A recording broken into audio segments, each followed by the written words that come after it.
아무 쓸짝이 없는. 아, 일주일 어떻게 지내셨어요? 아유, 오늘도 엄청 덥더라고요, 아까. 지금 저희가 원래 출연하기로 했던 김현정 현 비대위원이고 평택을 지역위원장은 열심히 달려오고 있습니다. 조상호 변호사는 오늘 또 다른 일 때문에 자리를 비웠고요. 일단 오기 전에 좀 뭐 이프리 토크.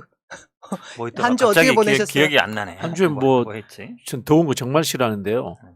이 윤석열 정권이 더 덥게 해가지고 죽을 것 같아요. 뭐 성질도 나고 솔직히.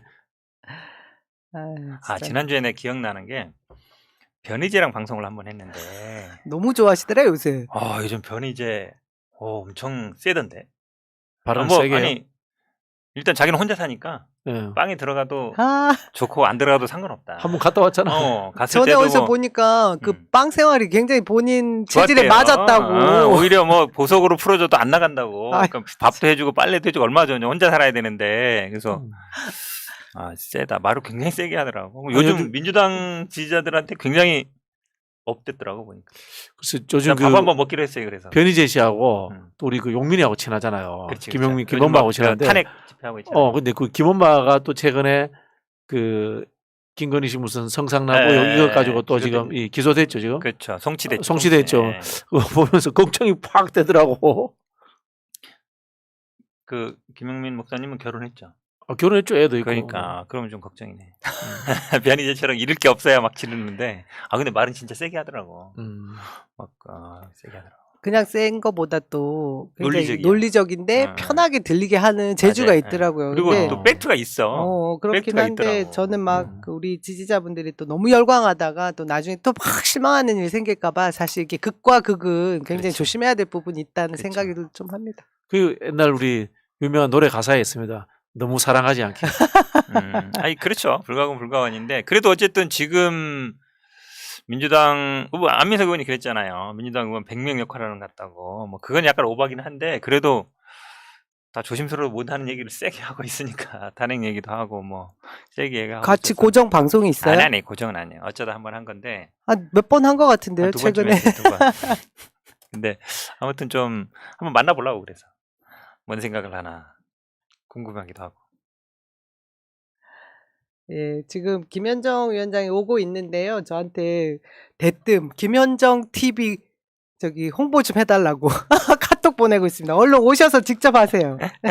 새날 이 방송에 자주 좀 얼굴 좀 비칠 수 있게 도와달라고 하는데 최근에 원외에서 비대위원으로 지금 맹활약을 하고 있습니다. 그러니까, 오면 저희가 이 대우조선해양 뭐 노조 이쪽 부분에 있어 전문가 아닙니까? 그렇죠. 그 전 민노총 금융노조였거든요. 한국노총. 아니 민노총이었습니다. 민노총이었어요? 저도 한노총인 줄 알았는데 민노총이었더라고요. 그래요? 예, 그래서 그 부분에 대한 얘기 자세하게 들어볼 거고요. 뭐 일단 제 친구 중에 예. 지금 대구에서 지역위원장을 하는데 권태흥이라고 네. 민노총 조직국장 출신이 있어요. 아마 그 민주당 지역위원장들 중에 제일 세겠네. 정가 제일 많을 거야. 노동운동 정가가. 조직국장이 원래 네. 그런 거 하고 다니는데. 그분도 이 이미지만 보면 우리 저기 시청자분들이 잘 모르셔서 그런데 약간 우리 양문석 전 후보님 느낌이에요. 태크는 훨씬 잘생겼어. 강성 이미지. 우리 저기 시청자 여러분 그 네이버에 권태흥 한번 쳐보세요.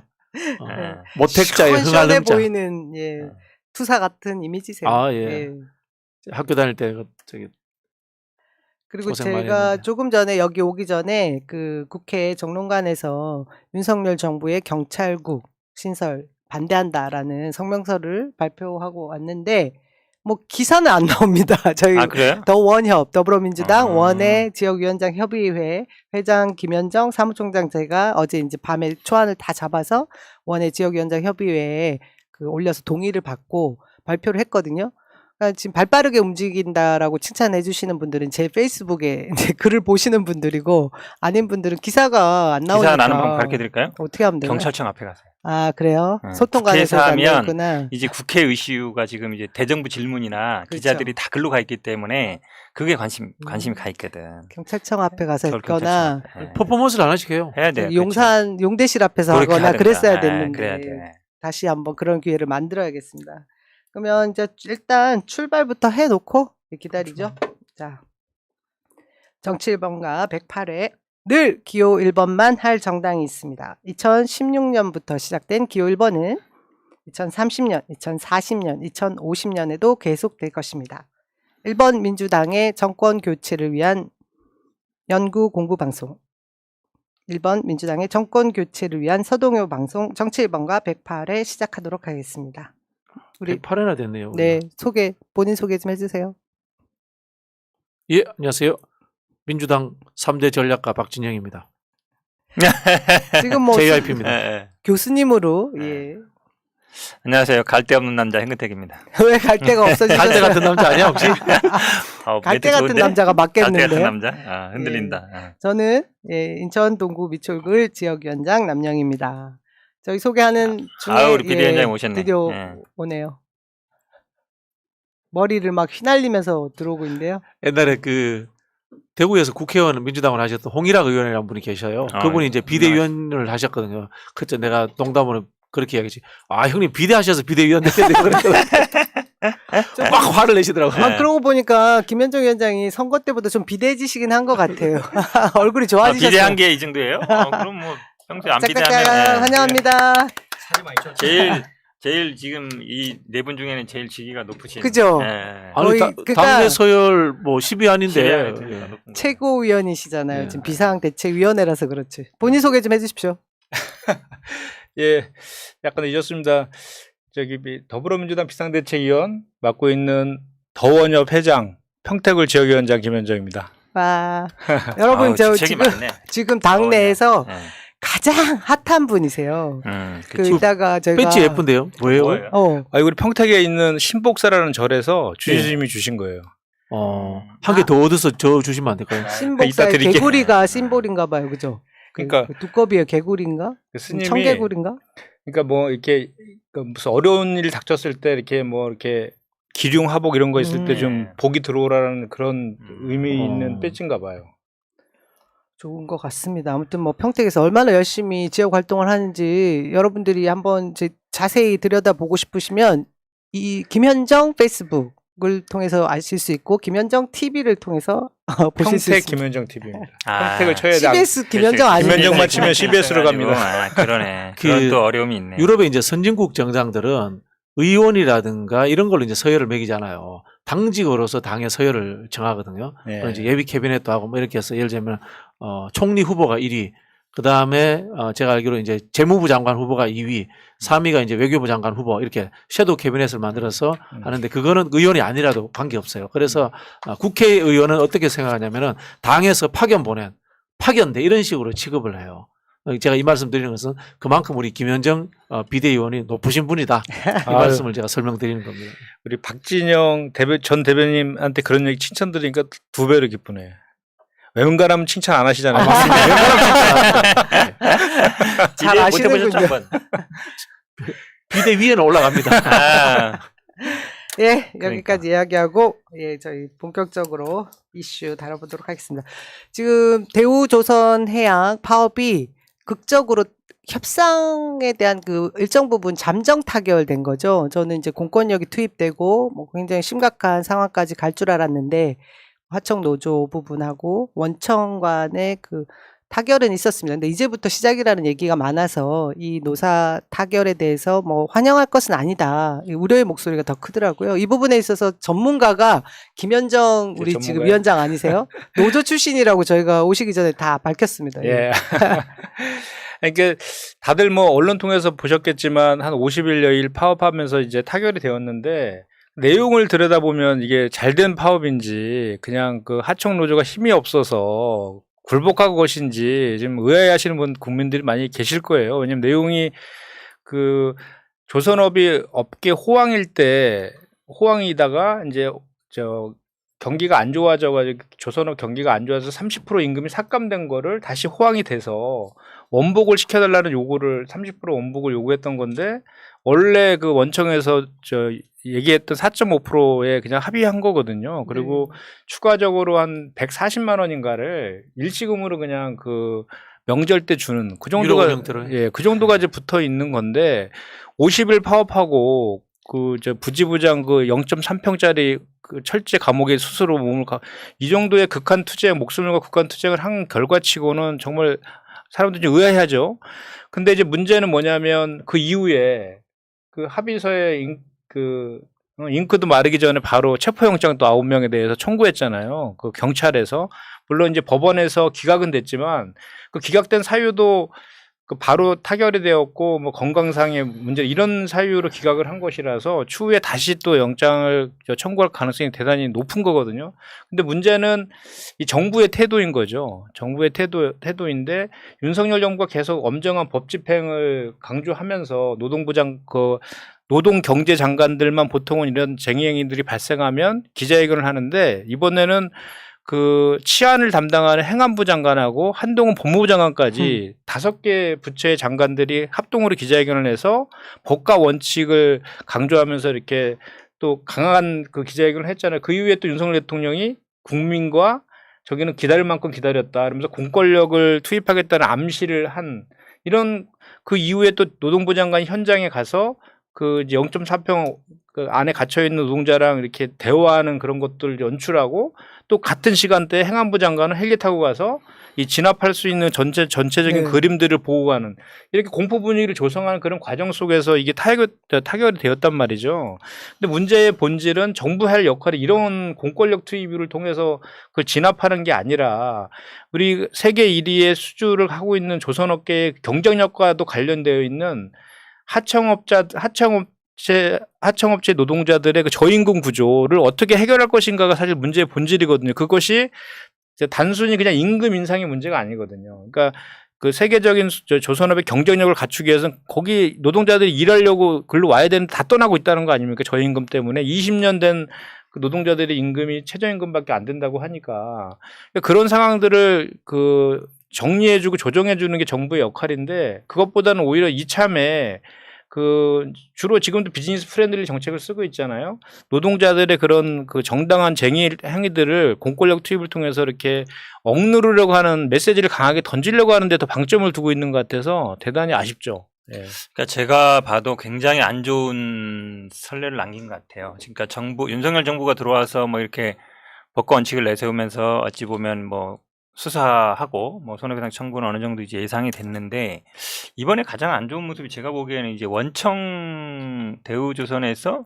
민노총 탈퇴 투표를 하면서 저는 아마 힘이 많이 빠졌다고 봐요. 그러니까 예전에는 그 정도는 아니었잖아요. 뭐 근데 지금 어찌 보면 이제 계속 가면 우리는 탈퇴하겠다. 그거 보니까 대우조선이 뭐 경남 지역에 한 반 정도 된다 그러더라고요. 숫자가 4천 몇 명 정도 된다 그러면 민노총이 어떻게 하지 못하는 상황이고 또 보니까 하청업체들이 여러 군데 있는데 그 중에 또 다른 하청업체들은 또 반대하고 있는 상황이고 그러면 사실 여기 싸우는 분들은 얼마 안 되는 소수다 보니까 완전히 이제 코너에 몰린 상황이죠. 정부에서부터 압박을 받고 그리고 뭐 민노총이라든지 아니면 다른 하청업체들에서 반대하면서 어찌 보면 굉장히 외로운 싸움이 된 건데 사실은 저는 좀 이제 우리 당의 입장에서도 그럼 이제 뭘 할 수 있는지 이런 부분에 좀 생각이 들어요. 왜냐하면 거의 굴복한 거거든요. 4.5%는 처음에 이제 원청 사용자 측에서 내세운 금액 인상 아니었고 막판은 결국은 민형사상의 어쨌든 건데 그걸 보류하면서 결국은 하는 거를 그냥 놔두는 셈이 된 그렇죠. 거거든요. 안 하겠다는 것도 아니고. 안 하겠다는 것도 아니고. 예. 왜 그러냐면 예전에도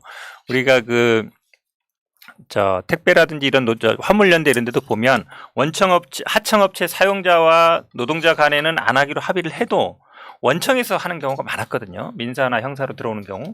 근데 이거는 하청 사용자나 노동자 사이에도 그 합의가 안 된 거예요. 네. 그러면 지금 현재에서 제기하고 있는 하청 사업주들의 민형사상 조치는 당연히 할 거고 그다음에 원청인 대우조선에서도 당연히 할 거고 그다음에 정부에서도 지금 어찌 보면 이제 형사 문제는 걸겠다는 거잖아요. 그러면 지금 하청 노동자 이분들은 원래 제기했던 임금 인상 문제 그대로 받고 그다음에 지금 말씀드린 것처럼 이분들이 20-30년 근무했는데도 최저임금 10,000원밖에 안 되는데 월 250시간 근무해서 250만 원 받아가는데 수십억 이제 손해배상 청구 당하게 생겼단 말이죠.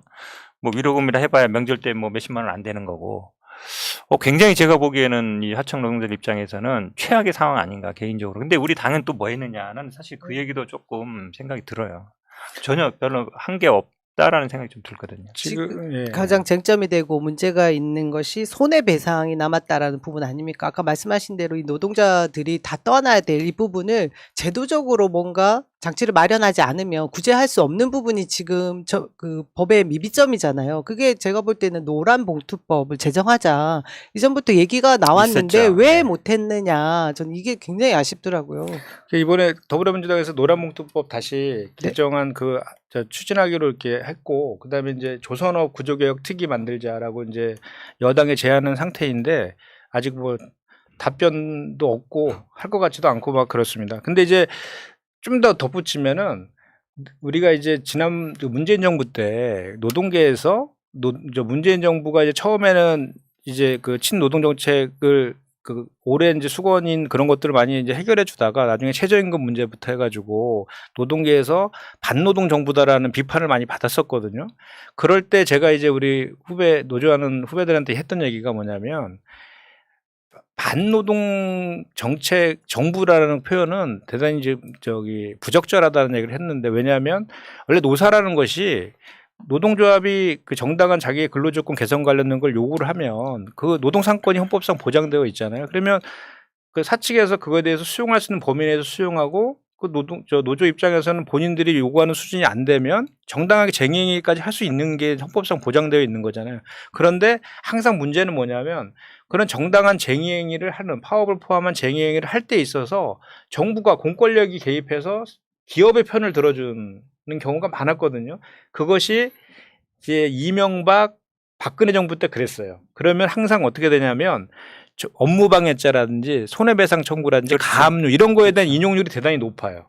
근데 반대로 문재인 정부 때는 그 반대로 갔단 말이죠. 그러니까 그런 쟁의행위 할 때 사측에서 방해를 하거든. 그러면 이제 부당노동 행위로 고발을 하잖아요, 노조에서. 그런 그 부당노동 행위로 고소하는 그거에 대한 인용률이 높았어요.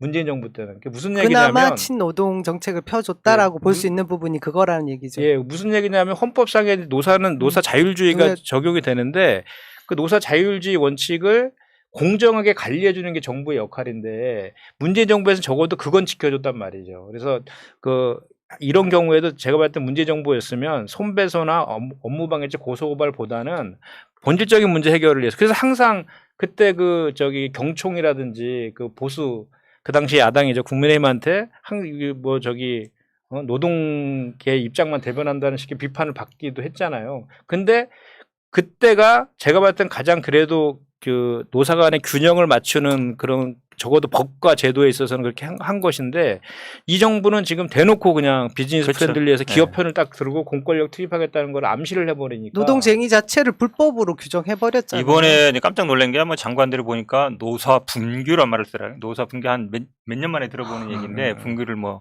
해결한 방법을 쓰는데, 이게 사실은요, 노란봉투법이나 어찌 보면 이게 민법상의 이제 손해배상 책임이고 이제 업무방해인데, 사실은 기존에 있는 법 체계에서는 노동관계법을 만약에 민법상 그냥 계약관계로 봐버리면 계약관계인데 노무 제공을 안 했어. 그럼 월급을 왜 줘? 그 다음에 뭐 파업하는데 보니까 엄격하잖아요. 뭐 점거해서 안 되는 데도 있고 뭐 하지 말아야 될 게 엄청 많거든요. 근데 그런 게 불법이다. 그러면 당연히 손해배상 해야지. 이게 기본적인 어떤 계약법상의 사고기 때문에 주류 법조인들이나 주류 현재 뭐 법원이나 검찰에서는 말씀처럼 뭐 손해봤으니까 가압류해야지.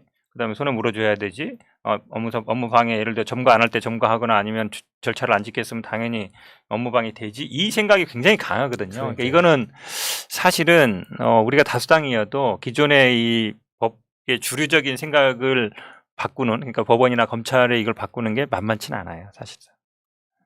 쉽지 않죠. 시청자분들이 안타까워하는 부분 중에 하나가, 민주당 그동안 뭐 했느냐, 우리가 그 정강 정책에 정강 강령에 노동자를 위한 정당이라는 부분이 들어있지 않습니까? 그것에 대해서 실천한 것이 무엇이냐는 그 비판에서는 저희가 자유로울 수는 없을 것 같아요. 그래서 앞으로 이 손해배상에 관련된 부분이 어떻게 진행될 것 같은지, 그리고 민주당이 할 수 있는 게 뭔지 좀 설명 좀 지금 해주세요. 지난번에 언론 보도에 보니까 아마 이제 얘기는 안 나왔지만 지도부 5명 정도로 손해배상을 제한한다는 얘기들이 있었거든요. 그것도 어찌 보면 굉장히 뭐 말이 안 되는 건데 그러니까 지도부가 파업도 하고 형사처벌도 받고 민사책임도 지겠다는 거잖아요. 이게 뭐 수십억 배상 책임 질면 어떻게 되겠습니까? 뭐 아까 집안 한 집안이 망하는 거거든요. 거의. 나는 그렇죠. 풍비박산 나는 거라 사실상 이제 노조 활동 못하게 한다는 건데 그래서 사실은 이제 이거 나왔을 때 우리가 이제 전당대 하다 보니까 시간이 없는데 우리 노동연대라는 이런 데서 빨리 결합을 해서 했어야 돼요. 빨리 해서 협상도 그 중간에 우리가 역할을 하고 이렇게 했어야 되는데 그런 부분 예전에는 좀 됐었거든요. 현장에 가면 또 뭐 시민단체도 가고 이렇게 하지만 굉장히 늦었어요. 뭐 막 바로 어떻게 얘기하려다 보니까 이미 끝나버렸잖아요. 끝났죠. 예, 그러면서 참 우리 당이 그 순발력이라든지 아니면 노동 쪽에 있는 뭐 이런 분들이 이 예전만 좀 못한 거 아닌가. 노조와의 결합성이라든지 아니면 신속한 대응이라든지 사실은 현장을 강화해야 되거든요. 야당은 현장 강화하는 게 1번인데 그 부분에서 제가 보기엔 조금 아쉬움이 있어요. 그 자본주의의 그 심장이라고 할 수 있는 미국 같은 경우에도 이렇게 손해배상 청구를 봉쇄하는 봉쇄 조항이 있거든요. 근데 우리나라는 아직 그런 게 없죠. 그래서 하여튼 이런 노동자들과 노사관계에 있어서 그 법이나 제도 같은 게 정비할 필요가 좀 분명히 있긴 있어요. 그 뭐 솔직히 말씀드리면 민주당 의원들이 이제 웰빙 정당 된 거죠. 그래서 이런 그렇죠. 거라고 보고 네. 제가 봤을 때는 이거는 결국 이제 손배소 과정에서 대우조선해양 원청업체는 거의 공기업이나 다름없잖아요. 지금 산업은행에서 산업은행, 관리하니까 국회 환노위 차원에서 이 손배소 문제에 대해서 원청업체에서는 자제하는 방법들에 대해서 또 이제 원청업체가 하청업체에 영향을 미칠 수 있으니까 좀 개입에 들어갈 필요가 있다 뭐 그런 생각이 들고요. 아까 이제 우리 현 변호사님 법을 말씀하셨는데 그런 법률 체계지만 사실 노사정위원회라든가 개별법, 특수법 정도로 가지고 이런 것들을 보완을 할 수 있지 않습니까? 그런 부분에서 아까 말씀하신 것처럼 손배소를 제한하는 노란봉투법이라든가 이런 것들을 개별법을 많이 만들어야 돼요. 개별법을 많이 만들어야 되고 지금 이제 노사관계 이런 쪽에서 제일 앞서가는 데가 이제 예를 들면 독일인데 독일에는 이미 노사정위원회를 넘어서 가지고 지역별로 하는 지역혁신협의회라는 게 있어요. 지역혁신협의회. 제가 발음이 잘 안 되는데 그게 뭐냐면은 지역의 경제 주체들이 다 협의해 가지고 중앙법률 체계와는 별개로 지역 차원에서의 합의 구조라든가 이런 것들을 만들어내는 지역 법률 체계예요. 물론 이제 우리나라는 연방제가 안 돼서 잘 안 되고 있습니다만은 결국은 뭐 앞에서 말씀드린 연장선상에서 이 보편적 법률 체계 외에 특별법 체계라든가 이 특수법 체계 이런 것들을 많이 만들어 가지고 사회적 약자들을 보호하는데 적극적으로 나서야 돼요. 이거 사실 공부해야 돼요, 의원들이. 그 굉장히 중요한 지적인 게 거제도 그쪽 조선소 그쪽의 노동자들의 실태가 진짜 힘든 거잖아요. 지금 누구도 거기 가서 일을 하려고 뭐 이쪽 수도권에 유입돼 있는 인원들 노동자인 그 인력들이 굳이 거제 조선소까지 가지 않는 상황들 그것이 오히려 이런 상황에 그 조선소 업체 전체에 영향을 끼칠 수 있음에도 불구하고 지역에서 뭔가 특별하게 그것을 활성화시키려는 노력이 부족했던 부분도 문제가 될 것 같습니다. 그러니까 그 외부에서 거제로 이제 노동자들이 일하러 오는 거는 고사하고요. 지금 50대 초반이면 막내랍니다. 거의 막내. 네. 그만큼 이제 그쪽에 있는 저임금 구조 때문에 육지로 다 떠나고 있는 거예요. 그러니까 조선업이 세계 1위를 계속 유지해야 되는데 이게 산업의 문제로 이제까지 커져 버린 거죠. 그럼 그건 문제를 근본적으로 해결하려는 그 대안들이 필요한데 그런 대안보다는 법과 원칙만 얘기하고 있으니까 답답한 상황이라는 거고 그쪽에 50대 이상인 분들은 그쪽에 가족들이 거의 원래 근거지여서 떠날 수가 없어서 못 떠나는 거고요. 만약에 본인들이 그렇게 얘기하거든요. 나도 젊었으면 당장 떠났을 거다 이렇게 얘기하고 있는 이 문제가 이 사안의 본질이라는 거죠. 그거에 대해서 우리 더불어민주당에서도 좀 더 강하게 그 특위 지금 요청을 해놨는데 그런 것들에 대해서 좀 강하게 좀 어필할 필요가 있는 것 같아요. 제가 보기에는 아마 이게 정부에서 이 대우조선해양을 전리품처럼 생각할 거예요. 여기 고위직들 자리 많아요. 솔직히. 그거는 이제 문재인 정부 때도 많이 있었고 그런 자리 가려고 하는 사전 정지 작업도 있고 그다음에 또 한편으로 보면은 이 대기업 노조들이 그 민주당의 핵심 기반이거든요. 지지층들인데 대기업 노조라든가 특히 이제 금속노련 이런 쪽을 와해시키려고 하는 그런 전반적인 노동 통제 정책이 저는 시작될 거라고 봐요. 네. 앞으로 민주당이 그 역할을 해야지. 국힘에 뭐 기대할 게 없지 않습니까? 대통령은 뭐 기다릴 때까지 기다렸다 뭘 했는지 모르겠습니다. 지금 그 마지막으로 그 대통령실하고 고용노동부 장관하고 권성동 원내대표가 한 발언을 딱 제가 한번 읽어볼까요? 대통령실에서 이랬어요. 대우조선 하청노조 형사 책임 더 말할 것도 없어. 무조건 강조. 예. 책임져라. 그리고, 예, 노동부 장관은 이분은 오랜 노동운동가 출신이시거든요. 저도 잘 아는데 불법 점거 과정 발생한 위법 행위는 법과 원칙에 따라 대응하겠다. 권성동 원내대표는 급한 불 껐지만 북한 불법 행위는 단호한 처벌로 기결할 것. 이미 다 가이드라인을 다 주고 있는 거거든요. 근데 다만 이거를 뭐 어떻게 이를 뭐 안위를 삼아야 될지 모르겠지만 어쨌든 그 행안위에서 경찰국 설치하면서 장악하려는 의도에 경찰들이 많이 반발하고 있잖아요. 이러다가 우리 더불어민주당하고 노동자들하고 경찰들이 한꺼번에 대정부 투쟁에 길에 같이 쓰는 폴리스 서 있는 그런. 그 얘기는 저희가 자세하게 다음 코너에서 해보죠. 종 쳤어요? 종 쳐야 돼요. 이거 짝짝 잘 잘라야 됩니다. 네. 사회자가.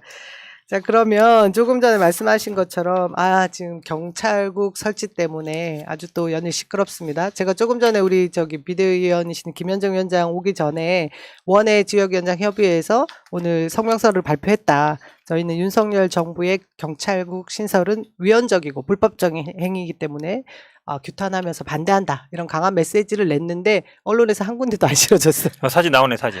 나오네. 이거는 제 개인 페이스북에서 긁어 진짜요? 오신 것 같은데. 그죠, 보람쌤? 네. 아까 우리 남영희 위원장이 발언하는 그 사진을 안 준다고 저한테 막 항의 문자가 네. 보내더라고요. 왜? 본인 위주의 지금 사진을 제가 받아가지고. 다음엔 경찰청이나 용산 앞에 가서 하시고. 이게 사실은 저는 그냥 개인적으로 그렇게 생각해요. 이제 검찰총장이 대통령이 되니까 그냥 검사 생각으로 경찰들을 보는구나. 왜냐면 경찰이 예전에는 윤석열 같은 경우에는 완전히 검찰주의자잖아요. 그렇죠. 검사들이 보기에는 경찰이 뭘 한다? 감히? 뭐 이런 생각을 해요. 검사들은 당연히 뭐 평검사 회의도 하고 부장검사 우리는 당연히 뭐 좀 높은 사람이고 뭐 이런 생각 하니까 해도 되는데 니들이 우리랑 왜 똑같이 하려 그래? 이런 원래 경찰분들이 요새는 모르겠는데 검사들이 새파랗게 젊어도 연세 많으신 경찰분들이 영감님 뭐 이렇게 부르고 했었잖아요. 부르면 가고 뭐 이랬죠. 그러니까 예전에 보면 어찌 보면 그러니까 지금 하극상이라는 지금 거 아니에요, 어찌 보면 그래서. 주요 부서에는 다 검사들이 있잖아요. 물론 이상민 장관도 검사 출신 아니지만 이제 그런 마인드를 공유하는 마인드란 말이죠. 그러면 지금 현 정부에 있는 주로 검사 출신들이나 이런 사람들이 보기에는 경찰이 한참 이제 약간 밑에라고 생각하는 거죠. 그러니까 검사들은 당연히 뭐 해도 되죠. 뭐 되는데 이제 경찰이 똑같이 검찰들 같이 똑같이 하려 그래? 그러니까 이제 그런 마인드가 기본적으로 있는 것 같고, 그러니까 사실은 되게 잘 이해가 안 가잖아요. 저렇게 무리해서 할까? 아니 모여서 그냥 휴일날 모여가지고 우리 의견 한번 모아봅시다. 뭐 예를 들어서 뭐 머리띠 들어가지고 막 시위하고 막 성명서 발표하고 막 이렇게 했으면 뭐 집단 행동 잡혀가는 거죠. 그럼. 집단 행동이라도 볼 수 있는데 그냥 모여가지고 의견 모으고 그냥 다음에 가서 청장 후보자한테 의견을 주겠습니다 이랬는데 그걸 무슨 집단 행동이라 그래요? 정치 행위라 그러고. 심지어 휴일날 그러니까. 휴가서 내고 근무지 이탈하는 거에 대한 것도 다 제출하고 허가서를 내고 했던 회의잖아요. 그걸 이제 지금 뭐 경찰서장들, 총경들이 해서 저렇게 한 것 같아요. 그러니까 지금 그쵸. 직장협의회, 노동조합이랑 준하는 직장협의회에서는 삭발도 하고 지금도 계속 투쟁하고 1인 시위도 하고 1인 시위도 하고 있죠. 있는데 거기에 대해서는 지금 그 말을 안 하고 있고 총경들에 대해서는 이제 시범 케이스로 이렇게 하고 있는 측면이 있고 저희가 그 기억나잖아요. 2003년도에 노무현 대통령 당선되시고 검사들과의 대화. 그때부터 검찰개혁과 관련된 이제 얘기하면서 평검사회의 막 시작되고 그랬었잖아요. 그 이후에 평검사회의들 보면 검찰 개혁과 관련된 이슈들이 생기면 항상 모여갖고 그거를 거부하는 식의 기재로 작용했었잖아요. 이번에 검찰 정상화법 관련했을 때도 보니까 7차례나 평검사회의를 했더라고요. 4월달부터. 네. 그리고 전국 검사장 회의는 윤석열 검찰총장이 주재했지 않습니까? 본인들이 하는 것들에 대해서는 정말 그렇게 하고 그러니까 우리 현근택 변호사님 말씀 맞았다나 경찰을 좀 밑으로 깔아보는 게 있는 것 같고 여전히 윤석열 대통령은 본인이 검찰총장이라는 생각을 해서 못 벗어나고 있는 것 같고 더 하나 덧붙여서 보면 입법 예고를 원래 40일 하게 되어 있는데 그렇죠. 국민 권리와 일상과 무관하면 4일로 뭐 줄일 수 있다 그래서 그래서 지금 4일로 입법 예고 졸속을 4일로 줄여갖고 지금 입법 예고 하겠다고 이렇게까지 지금 나오고 있는 상황이에요. 그야말로 법과 상식, 원칙, 공정을 외치면서 엿장수 마음대로 하고 있는 게 제가 지금 보기에 경찰국 신설이지 않습니까? 그쵸. 이 부분에 대해서 뭐 법적인 문제들은 여러분들이 뭐 다들 들었을 거예요. 행안부 장관의 그 행정 사무에 치안이라는 것이 들어있지 않는 상황인데도 불구하고 치안을 위해서 경찰국을 설립한 이후에 경찰들을 본인들 그 행안부에 소속해서 뭐 인사권까지 다 지휘하겠다 이런 거 아닙니까? 근데 지난 주말에 아까 말씀하신 대로 일선 경찰서장들이 주말을 이용해서 그 회의를 한 것인데 그것을 주도했다라고 하는 유삼영 울산 예, 중부 경찰서장을 회의 중에 주도했던 인물이라고 하면서 대기 발령을 내려버린 거잖아요. 이 부분이 근데 지금 현재 경찰청장이에요, 총장이에요? 헷갈리네. 경찰청장, 청장. 후보자, 네. 직무대행 후보자밖에 겸 후보자. 없잖아요. 네. 이렇게 공석인 상황에서 이런 명령을 내릴 수 있습니까? 이 쉽지 체계는 어떻게 않죠. 돼요? 어쨌든 근데 법적으로는 이제 후보자뿐만 아니라 직무대행도 맡고 있어요. 직무대행을 맡고 있기 때문에 가능하죠. 단순히 후보자는 불가능하겠죠. 차장이니까. 권한이 없으니까. 차장이니까 이제 직무대행을 맡고 있어서 가능한데, 근데 사실은 이제 따져볼 게 있죠. 그리고 직무명령을 할 때는 해산명령을 했다는 거잖아요. 부적절하다는 거는 그냥 제가 보기에 그냥 뭐 아무것도 아니고 해산명령인데 따르지 않았다. 근데 해산명령이 제가 알기는 그 회의 중에 나온 걸로 알고 있어요. 그러니까 해산명령을 예를 들어서 언론에 그러면 회의 중에 뭐 기사 다 보고 알아야 돼? 그건 아니거든요. 결국 해산명령이 도달이 돼야 돼. 그 사람들한테 뭐 문자로 보내든 전화로 보내든 뭐 해야 되는데 그게 아니거든요. 그러니까 뭘 지시 위반이라는 게 좀 애매하죠. 그 다음에 해산명령 자체도 할 수 있느냐는 문제가 생겨요. 예를 들어서 불법적인 어떤 모임이거나 뭐 아니면 예를 들어 집단 행동이거나 이러면 이제 해산명령 할 수 있죠. 우리가 뭐 시위하다 보면 예를 들어서 몇 초내 해산합시오 막 이렇게 하잖아요. 고지하잖아요. 그 세 번 네 번 고지하는 이유가 있어요. 나 얘기했다 이거거든요. 들었다. 근데 이거는 지금 그런 과정이 없어요. 그러니까 제가 보기에는 해산명령 자체도 좀 말이 안 되고 직권남용에 고지도 안 되고 해당될 수 있다고 아니냐라고 봐요. 얘기하고 그렇죠. 있습니다. 왜냐하면 휴일날 내가 가서 우리 아는 사람들끼리 모여가지고 회의하는데 해산해라라고 할 수 있는 권한이 있어요? 나는 그 권한이 없는 것 같고 지금 뭐 이상민 장관이 형사처벌까지 얘기하는데 정치행위나 집단행위 공무원이 했을 경우는 처벌 조항이 있는데 이게 무슨 정치행위예요? 뭐 집단행위예요? 제가 보기에는 그런 거 해당 안 될 것 같은데 오늘 보니까 뭐 쿠데타까지 얘기하더라고요. 쿠데타 얘기하더라고요. 하나의 주말에 쿠데타까지. 있고 예. 그다음에 집단행동이 아니다. 이런 측면이 있고요. 그다음에 또 제가 보기에는 지금 시행령이 시행되지 않은 상황인데 행안부 장관이 쿠데타다 그리고 징계한다고 이야기하는 것 자체가 제가 보기엔 직권남용의 네. 요소가 있다고 봐요. 지금 시행령이 만약에 만들어졌다면은 행안부 장관이 그런 이야기를 자유롭게 할 수 있지만은 지금 안 만들어진 상황이거든. 안 만들어진 상황에서 만약에 이 사람들의 지금 이 대기 발령 내는 거, 그 다음에 감찰하는 것에 대해 가지고 행안부 장관의 어떤 지시라든가 그런 것들이 경찰청을 통해서 있었다면은 이게 저는 직권남용이라고 봅니다. 그런 부분에 대해서는 뭐 국회에서 행안위에서 불러가지고 한번 캐내야 된다고 봅니다.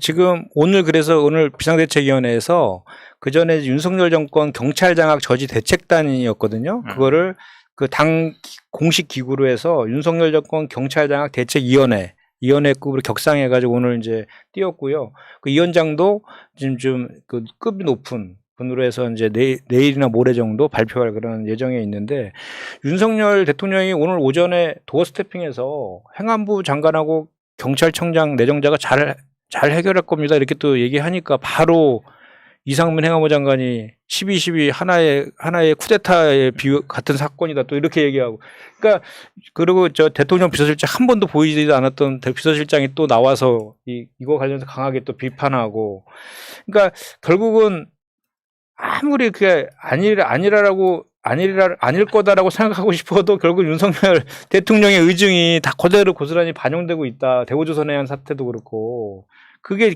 정말 무서운 것 같아요. 이 사정정국이. 그래서 이거 관련해서 제가 한 가지 좀 더 이렇게 부연해서 말씀드리면 우리 박진영 전 대변인 잘 아실 건데 저희 지금 당원당규에 보면 당직자가 그럼 당대표부터 다 포함되는 거죠? 기소만 돼도 직무가 정지되게 돼 있잖아요. 근데 그 사망에 또 다른 부분이 있어요. 그거는 근데 다만 이제 조항이 있어요. 그거는 이제 윤리심판위원회에서 할 수 있는데 윤리심판위원회는 정무적 판단보다는 그냥 좀 이렇게 법리적인 판단 위주로 하게 되잖아요. 근데 지금 그거에 대한 우려가 당에서 이제 세게 나오고 있는 거예요. 그러니까 한편에서는 그 사법 리스크라고 주장하는 입장에서 보면 그걸 가지고 지금 그 조항 가지고 지금 우리 저 이재명 후보에 대한 사법 리스크를 얘기하고 있지만 그 프레임은 오히려 지금 야당이 된 상태이고 지금 윤석열 정부에서 이렇게 검찰 장악하고 경찰 장악하고 국정원, 감사원, 국세청까지 다 장악해갖고 이제 사정정국 정치보복 국면으로 들어갔을 때 그 조항을 대단히 악용할 가능성이 되게 커진 거예요. 그래서 그거에 대해서 그 조항에 대한 보완이 필요하다. 그러니까 예를 들어 총선 전에 뭐 예를 들어 과거에 그런 사례가 있었다 그러던데 한 20여 명을 그냥 기소해 버리는 거예요. 뭐 나중에 그런데 나중에 무죄 나온 경우가 많잖아요. 그렇죠. 그러면 그 사람들은 공천권이 박탈되는 그런 사태가 지금 다다를 수 있거든요. 그리고 또 하나는 억울한 피해자가 생길 수 있다라는 예. 거죠. 그리고 또 하나는 지금 우리 그 윤석열 정부랑 여당에서 독주하고 있는 경제와 민생 말고 뭐 종북몰이라든지 또는 인사 참사라든지 지금 말하는 정치보복 이런 게 강하게 대응해야 되는데 그렇게 기소해버리면 그 우리 의원들이 그렇게 강하게 대응하는데 또 한계가 있을 수 있잖아요. 그런 문제들 때문이라도 요 당원 당규는 좀 개정할 필요가 있겠다라는 생각이 아까 좀 들었고 그런 의견들이 나왔어요. 그래서 본인이 오늘 비대위에서 그 의견을 강하게 제의했고 통과시키셨다는 얘기죠? 제가 박수 한번 쳐요. 사실은 이게 굉장히 일리 있는 지적이 오기 전에 네, 점심을 같이 알겠어요. 했거든요. 네. 근데 오늘 큰일 하나 했다. 아니, 지금 이거 공개적으로 얘기하면 본인한테 화살이 많이 돌아올지 모른다. 확정은 아직 안 됐으니까. 네, 일단 그 부분에 대한 문제 제기를 했다고 해서 너무 잘한 거다. 왜냐면 지금이 다른 때도 아니고 사정정국에 돌입한 거 아니겠습니까? 그리고 정치 보복 수사가 누가 봐도 지금 예상이 되는 상황인데 뭐 무분별하게 기소를 당한 만일 우리 최고위원 당대표 누군가가 생겨보세요. 그 국회의원이라도.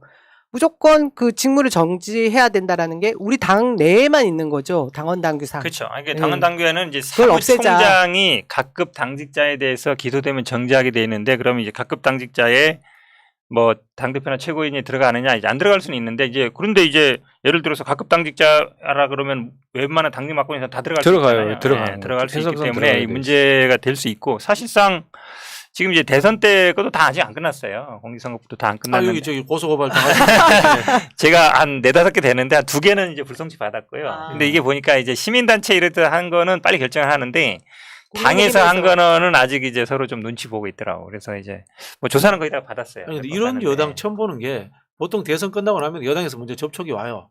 접촉이 와서 이 서로 이 고소고발했던 거 몇 개씩 없애자, 취하하자 이런 것들 하는데 그런 제스처조차도 없어요. 이 정부. 그게 아마 이제 당에서는 취합해서 한 4-50건 되는 것 같아요. 그러니까 뭐 많이 당한 사람은 뭐 4-5건씩 되고 이랬는데 그게 결국은 원구성 협상할 때 그게 같이 돼야 되는데 별로 안 된 것 같고 아마 제가 보기에는 지난번에도 원구성 협상할 때 뭐 이재명 의원에 대해서 취하해주니 말은 얘기 나왔기 때문에 지금 공소시효가 이제 2달밖에 안 남았. 2달 9월 9일이잖아요. 한 달 조금 더 남았는데 제가 보기에는 예전처럼 하기는 쉽지 않은 상황이다. 그러니까 아마 각자 알아서 도생하는 상황인 것 같아요.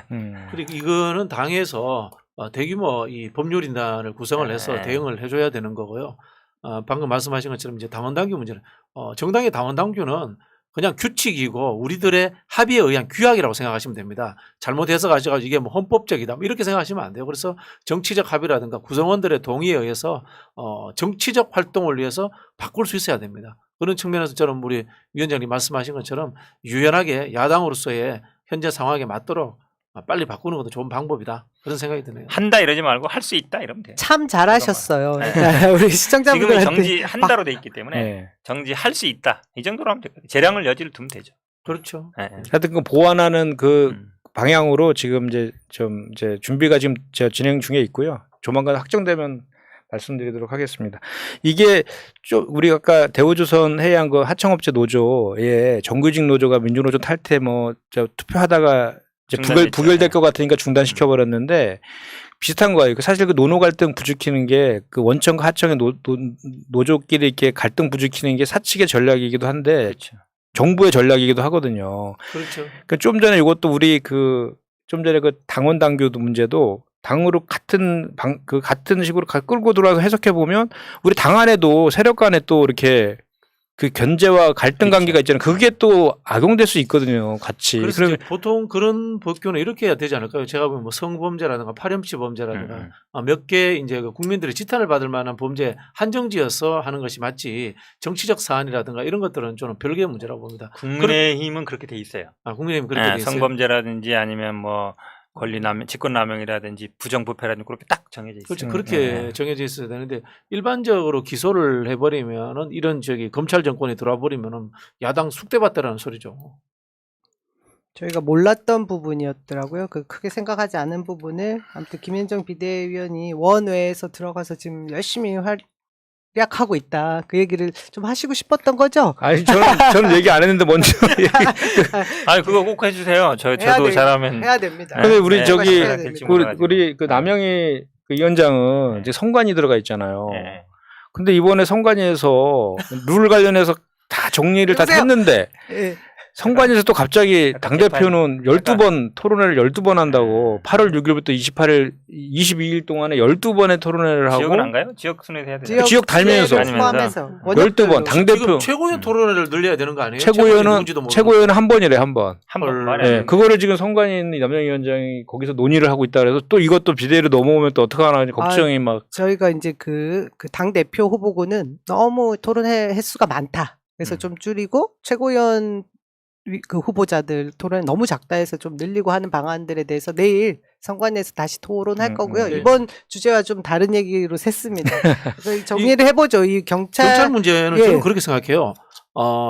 방금도 말씀드렸지만 우리 이 대우 조선해양 문제도 마찬가지인데 민주당이 빨리 그 배에 기름 빼고 발 빠르게 현장에 출동해가지고 맨바닥에 엉덩이 깔고 앉는 그런 정당으로 빨리 바뀌어야 됩니다. 그래서 저는 이 부분에 있어서 장관 탄핵 문제라든가 그리고 뭐 물론 이제 경찰들하고 바로 연대하는 것 자체는 공직자이기 때문에 쉽지는 않을 겁니다만은 퇴직한 뭐 경찰들도 있을 거고 경호에도 있고 뭐 그런 조직들이 있습니다. 이렇게 해서 빨리 현장에 투입되겠다라는 현장 중심의 정치로 전환할 필요가 있습니다. 네. 오늘도 보니까 우리 원외 지역위원장들이 경찰청장 각 지역에 앞에서 1인 시위도 하고 그렇게 계시더라고요. 저희가 이제 오늘 기자회견도 긴급했는데 아직 지금 그 발표는 아직 하기 전이죠. 발표되면 그에 따라서 지금 그 당에서도 그 시행령 정부조직법 위반과 관련돼서 그 대법원에 관할이라더라고요. 시행령이 법에 위반되는 거는 그와 관련된 법적 조치도 지금 하고 있는 그런 과정이 있고요.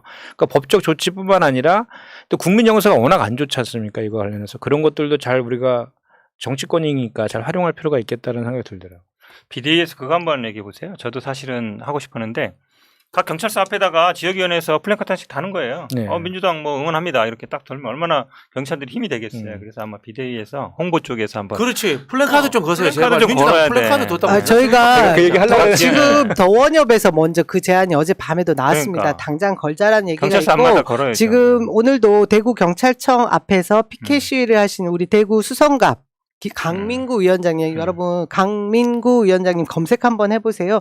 이런 분들이 발빠르게 현장에 가서 피켓 시위도 하고 있는데 이제 언론에서 뭔가 이렇게 보도를 안 해주다 보니까 민주당 뭐하냐 이런 얘기를 더 많이 듣고 민주당 지지자들이 오히려 지금 민주당을 더 많이 탓하고 계신데요. 이때는 힘을 모아주셔야 될 때라고 생각합니다. 네, 그 현수막 얘기 제가 하려고 딱 했는데 먼저 하셔가지고 아, 그래요? 저희가 사실 제가 그래서 당에다가 전국에 이거는 걸기로 좀, 지금 전국에 좀 걸어야 빨리 된다. 걸어야 돼. 빨리 걸어야 돼. 네. 그걸 걸자고 지금 결심을 하고 제가 국회에 아까 소통관 갈 때 또 보니까 국민의힘에서 지금 오직 민생 이러면서 지금 소득세 1인당 감세에 뭐 대한 걸 84만 걸었어요. 원. 그러면 이게 또 대비가 되면서 왜 민생과 관련된 현안들은 국민의힘에서 저렇게 신경을 쓰는데 민주당은 또 이런 왜 정치적인 문제에만 매몰되어 있냐 이런 비판을 받을 수 있어서 그에 대한 또 대응책도 저희가 같이 고심을 해야 될 부분이 있다라는 생각이 듭니다. 경찰은 14만 명이나 되고 검찰하고 달라서 전국에 맞아요. 흔히 하는 말로 이 브랜치가 쫙 깔려 있잖아요. 그럼 민중의 지팡이라고 하는 이유가 이 사람들이 민생 현장에 있는 분들이에요. 이런 분들의 전국적인 지지를 만들어낸다는 것은 굉장히 큰 도움이 됩니다. 경우회까지 하면 100만이 넘어요. 아, 그래요? 경우회 그러니까 전직 가족, 경찰, 가족, 경직 경찰. 경찰 가족들. 100만 그리고- 내신다고 그리고 하더라고요. 저 지역위원장이 잘 아시겠지만 지역에 가면 방위협의체 뭐 그렇죠. 등등 간변단체들도 많거든요. 그분들이 지금 다 완전히 뒤집혔다 하더라고요. 이것 때문에. 저희 봉도사 정봉주 TV에서 그런 얘기를 했습니다. 지금 윤석열 정부가 그 검찰공화국, 저는 검찰공화국이란 말보다 검찰 독재, 검찰 장악 시도죠. 그리고 경찰까지 장악을 하는 이 상황에서 검찰은 애초에 뭐 윤석열과 한 몸이니까 뭐 반발이 전혀 보이지 않잖아요. 반발하는 모습들이. 근데 경찰은 그래도 지금 30년 동안 이전에 그 내무부에서 그들이 왜 어떻게 보면 흑역사를 나왔던 부분의 반성과 뭐 그런 부분들을 이후에 진행해온 과정들을 다 무시하는 이런 상황들에 대해서 반발을 하는 것은 결국은 경찰 스스로 경찰 조직을 굉장히 잘 유지하기 위한 몸부림이거든요. 근데 일각에서는 또 이것이 또 무장한 어떤 제복을 입은 이런 공무원들이 길거리에 나오게 되면 이것은 또 굉장히 위협적인 것이 될 수 있다. 이런 걱정들을 한다라는 얘기가 있었습니다. 이 부분에 대해서는 어떻게 실제로 지금 경찰국 설립에 대한 설치에 대한 반대를 하는 우리 쪽 의견을 그런 쪽으로 몰아가면서 오히려 또 비판하시는 목소리도 법적으로 단체 있거든요. 행동권이 없잖아요, 이분들은. 그렇기 때문에 그런 일은 뭐 쉽게 나오지는 않을 것이다. 그런 생각이 들고요. 만약에 그 정도 상황이 된다는 것은 민주당이 길거리에 제일 앞쪽에 서가지고 반정부 투쟁에 제일 앞장서는 그 상황이 돼야지 그런 일이 벌어질 겁니다. 그동안요, 사실은 어찌 보면 민주당은 항상 같았어요. 검경 수사권 조정하고 경찰과 검찰은 수평적인 관계. 보수당은 항상 어찌 보면 검찰을 위에 두고 검찰 출신도 많고 이러다 보니까 경찰은 약간 밑에 두고 있었기 때문에 저도 뭐 옆에 뭐 변호인으로도 가보고 직접 가보고 그러면 경찰들이 굉장히 과거와 다릅니다. 굉장히 친절해요. 예전보다. 굉장히 대민 접수 잘하고 그만큼 어찌 보면 민주화가 많이 돼 있어요.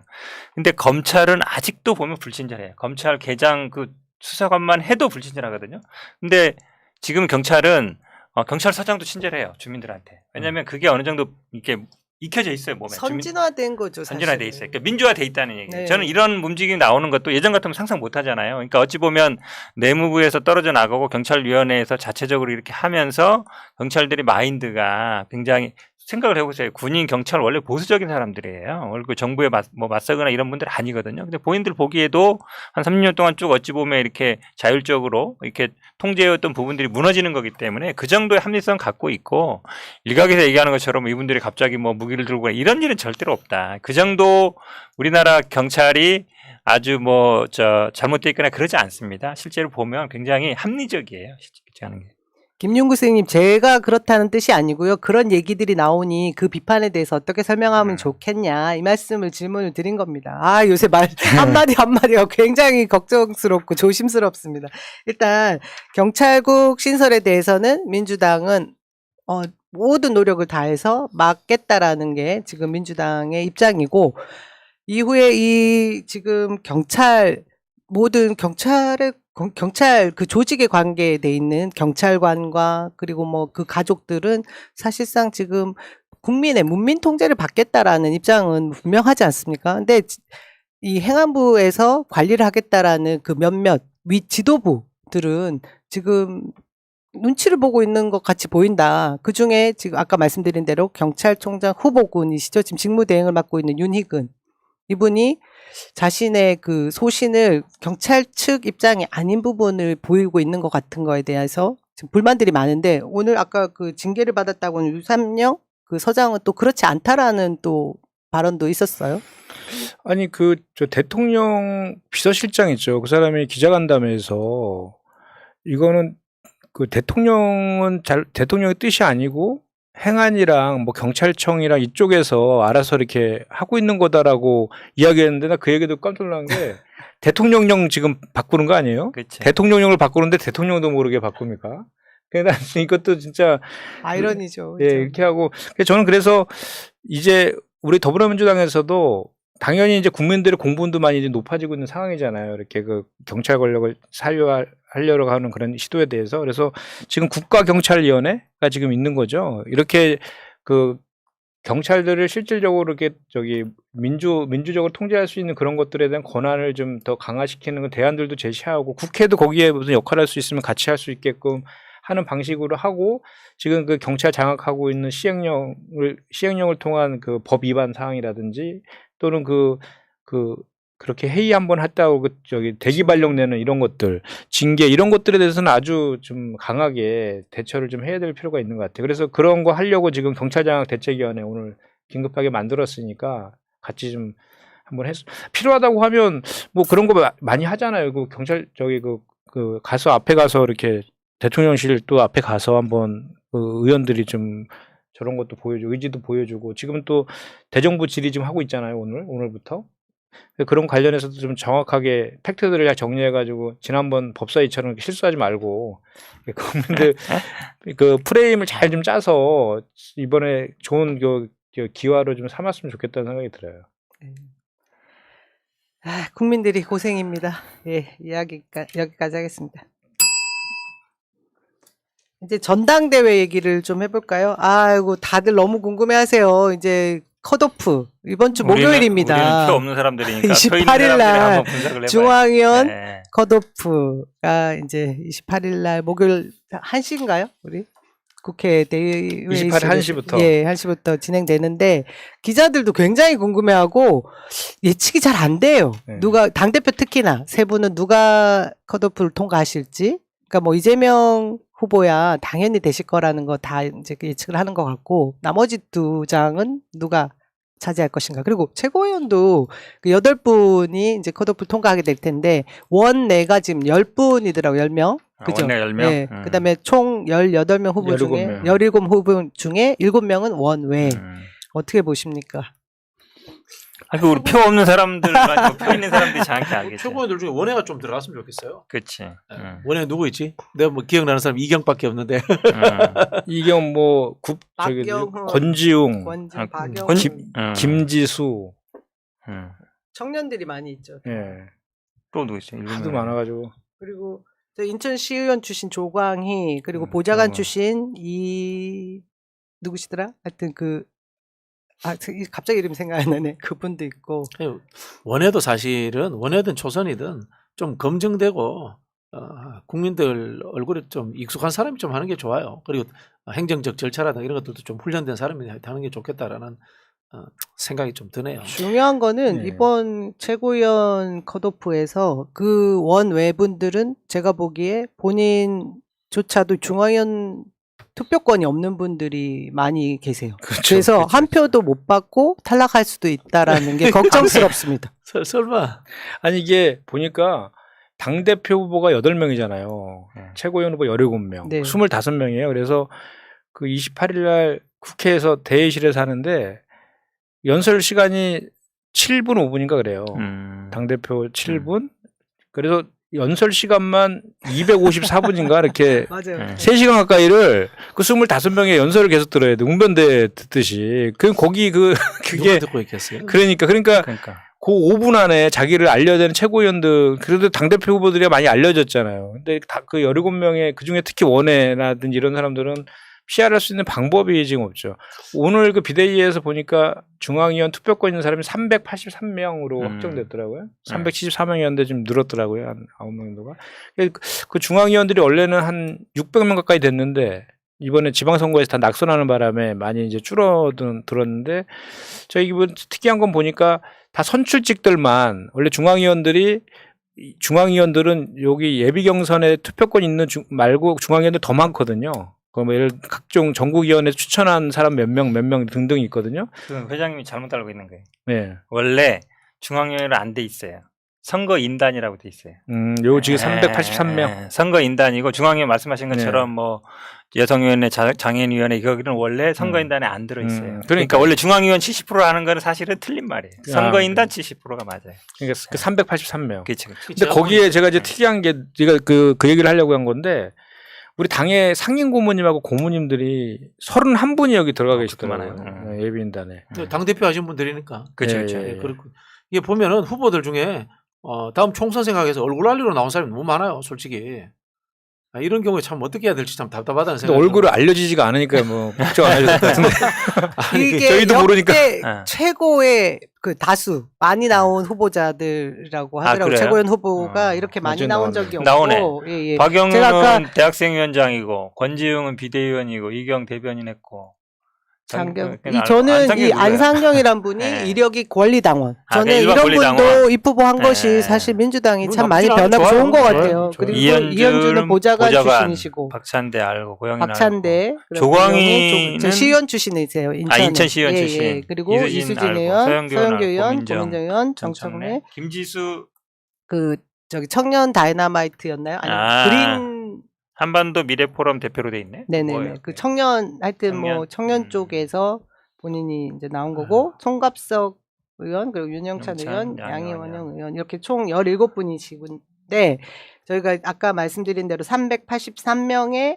중앙위원 중에 이제 1인 2표지 않습니까? 그리고 전체가 그 오로지 이제 최고위원 통과하려면 중앙위원 표만인 그렇지, 거죠. 중앙위원만 당대표는 표잖아요. 30% 여론조사가 있기도 네. 하고요. 근데 제가 보니까 이 383명의 원내 우리 국회의원들이 169명입니다. 그다음에 원외가 92명이에요. 그리고 아까 말씀하신 상임 고문이 31분, 39명. 39명, 거의 40분이죠. 그럼 거의 이분들이 가장 큰 포션을 차지하고 있는데 여기서 단체장 63명. 그치 이제 거기는 이제 또 광역까지 합쳐서 68명, 68명. 그- 광역까지. 광역 이제 의원까지. 전국에 흩어져 아니, 광역- 계시니까 광역의회장 네, 그래서 지금 김현정 원외 지역위원장 협의회 회장님이 여기저기 엄청 시달리고 있다는. 아니 그렇진 않고요. 그냥 후보들한테 연락이 계속 많이 오죠. 뭐 많이 오고. 이건 이제 사실 컷오프도 이 공민권 제한이거든요. 그런 부분에서 이제 컷오프도 없애고 지금 보니까 순회경선 하더라고요. 뭐 제가 좀 아이디어 내자면 다음에는 컷오프 없애고 순회공선 하면서 순회경선 예를 들면 제주에서 했는데 제주에서 해서 꼴찌 3명 떨어지고 그다음 이제 부산 건너면 또 밑에 또 2명 떨어지고 뭐 이런 식으로 해서 미국에서 보통 그런 식으로 하고 미국에서는 이제 떨어지는 게 아니고 후원금 안 들어오고 돈 없으면 그만두는 거예요. 지지율 낮으면 그만두고 이런 식으로 하는데 뭐 그런 좀 다른 좀 머리 좀 굴려봤으면 좋겠어요. 보편적 룰이 아니에요. 민주당 룰은 지금 흔히 하는 말로 우리 권리당원, 일반당원, 여론조사, 그 다음에 또 뭐 대의원 이렇게 있는 구조 자체도 이 균등성이 없잖아요. 저 선거인단에. 그것도 사실 민주주의의 기본 원칙이 어긋나는 거고 너무 엉터리 룰이에요. 솔직히 말씀드려서. 부끄러워요. 남들 앞에 내놓기가. 최고위원은 좀 바꿨으면 좋겠어요. 이번에 당대표 새로 들어서면. 당대표는 어떻게 되는 거예요? 당대표. 누가 되실 아니 것 그러니까 같으세요? 잘 몰라요 저는. 잘 몰라요. 아니 저도 저는 강병원이 들어올 거라고 예상했는데 지금 원내 의원들이나 이런 사람들은 박용진 서른 이야기를 많이 하더라고. 그러니까 자, 서른 당대표 후보도 한번 저희가 호명해 네. 드리죠. 그래도 후보로 나왔는데 지금 너무 안 알려져가지고 박용진, 김민석, 이동학, 이재명, 강훈식, 강병원, 박주민, 서른 이렇게 총 8분 나오셨습니다. 서른 의원님이 요즘 보니까 굉장히 이제 반명의 뭐 기수처럼 막 나오시는 거 아니에요? 그게 그죠? 이제 네. 상임 고문단에서 많은 표를 얻을 것 같다라는 예측들을 하시는데 제가 취재해 본 바로는 상임 고문님들도 이재명 후보를 많이 지지하신다. 당에 이제 구심점이 필요하다. 뭐 이런 얘기들이 들리긴 하던데요. 네. 그것도 또 뭐 투표 결과를 봐야지 아는 거긴 합니다. 그런 얘기가 들리고 지금 사실 예측이 잘 안 돼요. 표가 너무 작아서 오히려 그러니까 이럴 때는 네. 그 각자 개인이 가지고 있는 인맥들이 있지 그렇죠. 않습니까? 네. 그걸로 좌지우지되기 때문에 결과를 저희가 예측하기 어려워요. 컷오프하고 본선하고 완전 다른 게 제 이야기가 아마 대충 맞을 겁니다. 추미애 당대표가 당대표 되실 때 컷오프 1등으로 통과하지 않으신 걸로 알고 있어요. 근데 그 본선에서는 1등 했거든요. 그런 경우도 있고. 근데 제가 보기에는 이번에는 이재명 후보는 아마 중앙위원도 거의 한 50% 가까이 득표할 것 같아요. 그리고 여론조사에도 한 60, 70% 나올 것 같고 뭐 그 정도 나올 것 같은데 2등, 3등은 2등, 3등이 누구죠? 예측이 안 되네. 2등, 3등이 중요하지. 1등은 다 안다니까. 1등은 다 알아요. 그래서 저기 박용진 의원이 중앙위원표를 한 20표만 갖고 오면은 여론조사에서 한 10% 정도 나오면은 통과하지 않을까 이렇게 생각하는데 또 한편으로 뭐냐면은 이 지금 국민 여론조사가 아니고 그렇지, 민주당과 무당파층만을 그렇지. 대상화하는 여론조사면 또 박용진 의원의 지지율이 또 뚝 떨어질 거란 말이에요. 그래서 뭐 판단을 못 하겠어요. 저는. 서른 의원은 들어가요 무조건. 아니 그러니까 저는 이제 반명표가 강병원 의원한테 몰릴 것이다 이렇게 예측을 했는데 지금은 원내 안- 분위기는 서른 의원 쪽으로 몰린다라고 그렇죠. 그런 이야기를 하고 있더라고요. 그렇죠. 약간. 근데 그럼 뭐 서른 의원은 들어가고 그다음에 박용진 그다음에 뭐 박주민 이런 순서인가? 순서가? 중앙위원 표가 네. 박주민 의원하고 이재명 우리 좀 의원하고 겹치죠. 겹쳐서 박주민 의원이 그게 넣고. 좀 어려운 점이 있지 않나 싶은데 모르겠어요. 전 뭐 들은 얘기 많은데 아니, 하지 않겠습니다. 이런 얘기해야지. 당원과 우리 지지자만 대상으로 하는 여론조사하면 박주민 의원이 좀 더 나올 수는 있다고 봅니다. 여론조사는. 그럴 가능성은 있다고 보는데 이동학도 다크호스란 말이 있던데. 저는 그 언론에서 얘기들 많이 하는데 전에 대한민국 원리는 막 씁니다. 그러니까 박지 마세요. 우리 JYP와 네. 제가 여러 방송에서 얘기했습니다. 미안해 동아가 넌 컷오프 같아. 막 얘기는 했는데요. 아니 뭐 그런 이야기 언론에서 저까지 언론에서는 많이 다루더라고요. 네, 그렇게 하는데 박용진, 서른 이렇게 되면은 참 전당대회 참 그러니까. 흥행도 못하면서 네. 난감합니다. 저는 그런 생각이 드는 게 차라리 반명이라도 강훈식, 강병원 올려오면은 그나마 좀 젊은 분들의 세력에 등이 없고 하는 거잖아요. 정치를. 정치라는 것이 자기 생각이 좋든 나쁘든 자기가 설득해서 어떤 세력을 만들어야 돼요. 근데 이 박용진 의원이나 이런 분들은 그냥 입만 가지고 정치하잖아요. 자기 생각이 맞으면 조직화를 해야지. 그런 거 안 하시는 분들이잖아. 그리고 또 당대표도 세력이 집권하는 거지 개인이 혼자 집권하는 게 아니거든요. 그렇지. 그런 부분에서 참 난감합니다. 강우식 강병원 의원님이 여론에서 별로 안 나오더라고 생각보다. 당내에서 뭐 지지세는 많다는지 모르겠는데 여론은 거의 뭐 끝에 있죠. 예. 순위가.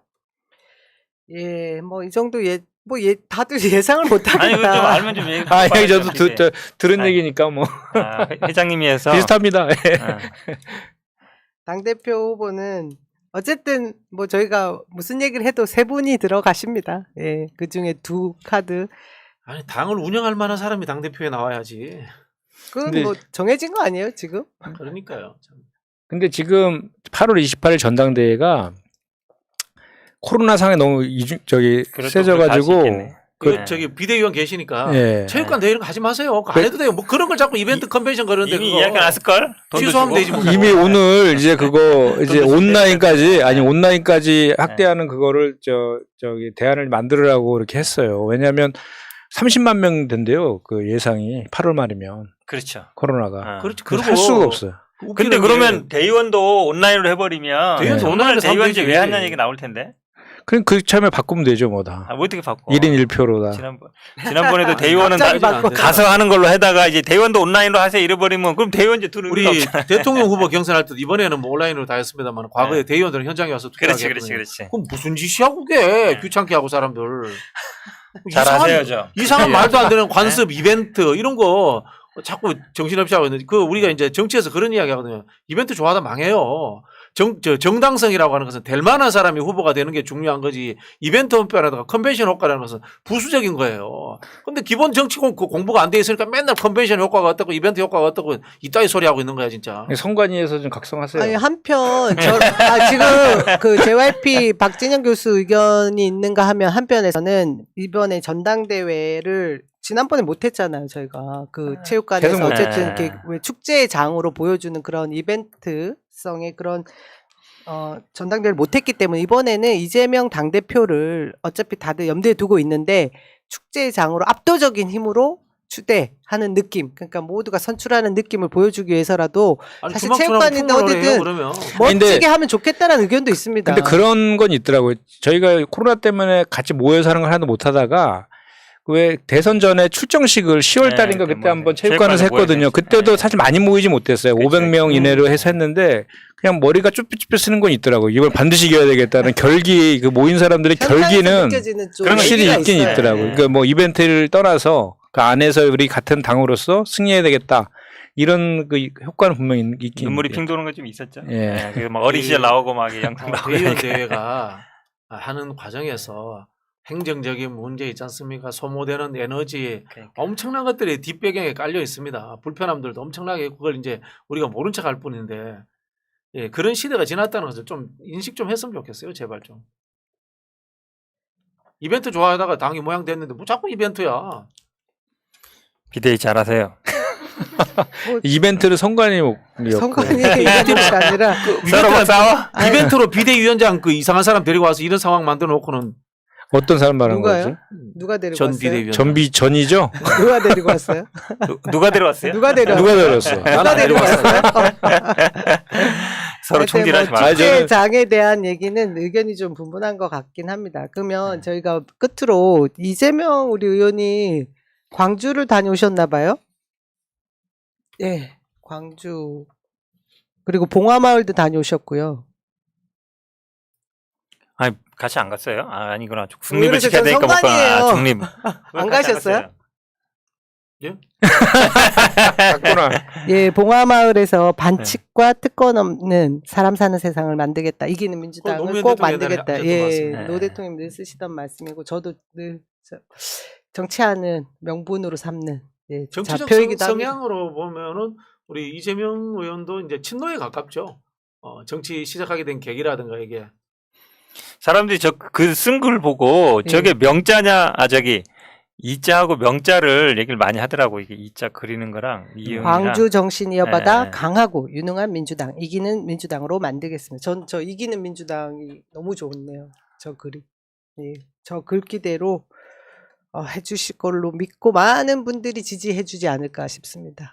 예, 뭐 끝으로 못하신 말씀 있으면 우리 비대위원 나왔다고 또 막 너무 많은 얘기들을 요구들을 하고 있는데 아니 저는 이번에 어쨌든 지금 전당대회 과정에서 우리가 그 당을 정말 그 후보들이 정말 뭐 그 당을 어떻게 쇄신하고 혁신하느냐 이런 것들에 대한 자기 비전들을 충분히 다 토론하고 이렇게 한 다음에 원팀으로 모여서 새로운 지도부가 좀 힘있게 힘을 받고 좀 출범했으면 좋겠다는 생각이 정말 간절해요. 지금 제가 뭐 일일이 열거하지 않아도 윤석열 정부와 그 여당의 그 행태를 보면 정말 이거는 거꾸로 가고 있잖아요. 이제 MB 정부 판박이고 지금 지지율이 막 30% 밑에 바닥으로 깔고 있으니까 이거를 그 전환시킬 그런 방법을 고민하는데 그 중에 하나가 MB 사면이랍니다. 그래서 내일 그 한동훈 법무부 장관이 대통령한테 직대해서 보고를 한대요. 보고할 예정이라고 하던데 이 정도로 지금 그 정부 여당은 대책이 지금 부대책이거든요. 이런 상황에서 우리 더불어민주당이 정말 빨리 체제 정비 한 다음에 선명 야당하고 민생 정당인 거 이미지 확 세게 보여주면 우리가 시민 다시 그 여야의 그 주도권이 우리한테 충분히 올 수 있거든요. 그래서 이번 전당대회가 그런 기회로 되는 그런 장이 꼭 돼야 된다. 그 얘기 꼭 하고 싶네요. 똘똘 뭉쳐야죠. 네. 야당이 할 수 있는 거 단합 단결밖에 더 있겠습니까? 강한 야당의 모습으로 국민들의 신뢰를 회복하는 길. 그것이 제 첫 번째 과제라고 생각합니다. 오늘 고생하셨고요. 정치 1번가 108회 여기서 마치도록 하겠습니다. 고맙습니다. 고맙습니다. 이벤트 좀 하지 마.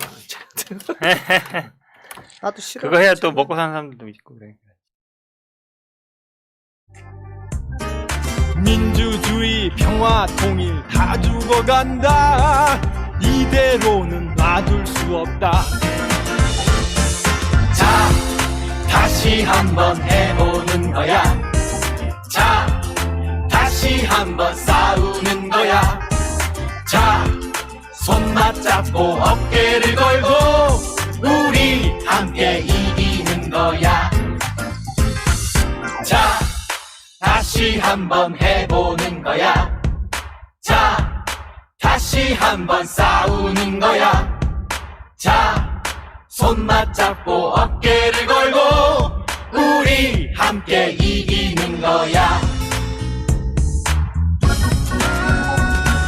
자 다시 한번 해보는 거야 자 다시 한번 싸우는 거야 자 손 맞잡고 어깨를 걸고 우리 함께 이기는 거야 자 다시 한번 해보는 거야 자 다시 한번 싸우는 거야 자 손 맞잡고 어깨를 걸고